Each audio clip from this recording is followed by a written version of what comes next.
Hello guys. Karon guys ay nagbaway tag kapitag lakaw. Guys, namin niyo akong view guys. So ano, ang ganda talaga. So, tapos pawis ko din.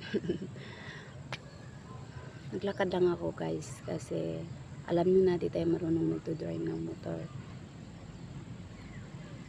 Hinay-hinay lang sa lakad guys.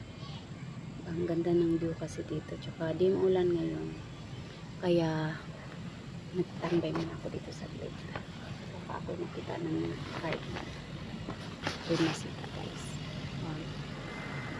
May mga sasakyan. Ang hirap paghanap buhay guys. Pawis. Sobrang pawis. Tapos yung pa ako guys sobrang sakit pa. Sakit pa kasi. Wala nang laman yung aking bag. Ang laman dyan is payong lang. Ay ngayon guys ay sisimulan na naman natin ulit yung ating paglalakad. Ganda dito guys. Super. So, akala nyo guys ang sarap ng buhay ko dito sa Manila guys. Ay hindi man to Manila, sa Cavite lang kami.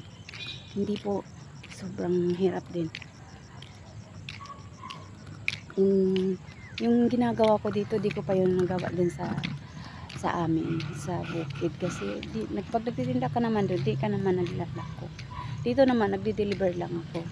Kaya sa mga taong akala nila sarap buhay ko dito guys, hindi guys.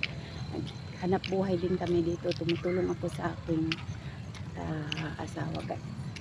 Para lang may makita kami may makitang kunting guys, para makatulong din ako sa aking asawa.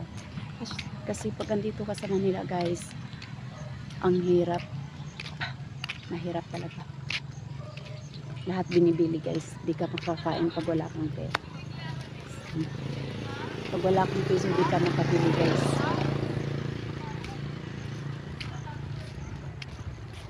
Tapos pag dating sa sahuran, wala pang matira. Diba? Sobrang hirap yan.